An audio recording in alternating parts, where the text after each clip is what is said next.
We need to talk about the disappearance of Jake Just. Jake Just was an 18-year-old from Midland, Ontario who disappeared under mysterious circumstances on October 30th, 1998. He was last seen at a Halloween party, after which he decided to take a shortcut through Sunnyside Woods to reach a meeting spot with a friend. But Jake never arrived, and his disappearance still remains unsolved to this day.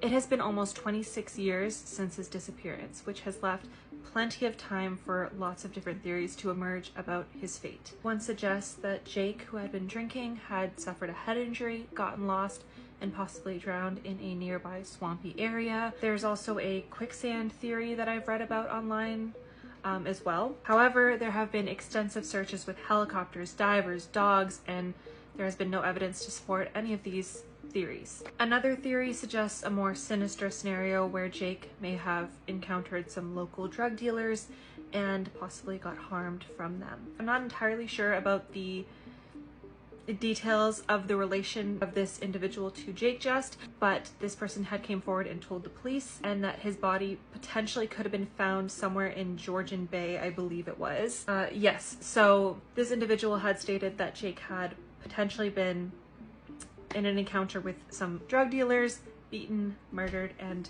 his body was buried, disposed of near Georgian Bay. There was a search of Georgian Bay and nothing was found.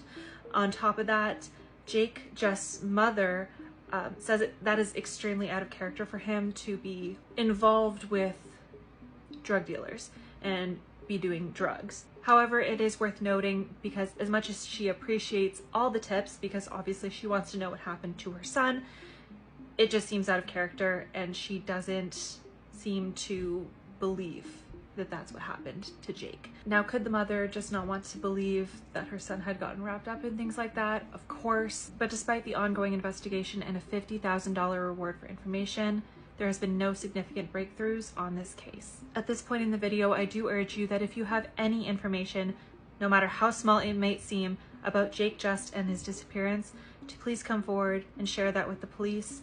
I would love to see this case get solved after so many years. Thank you.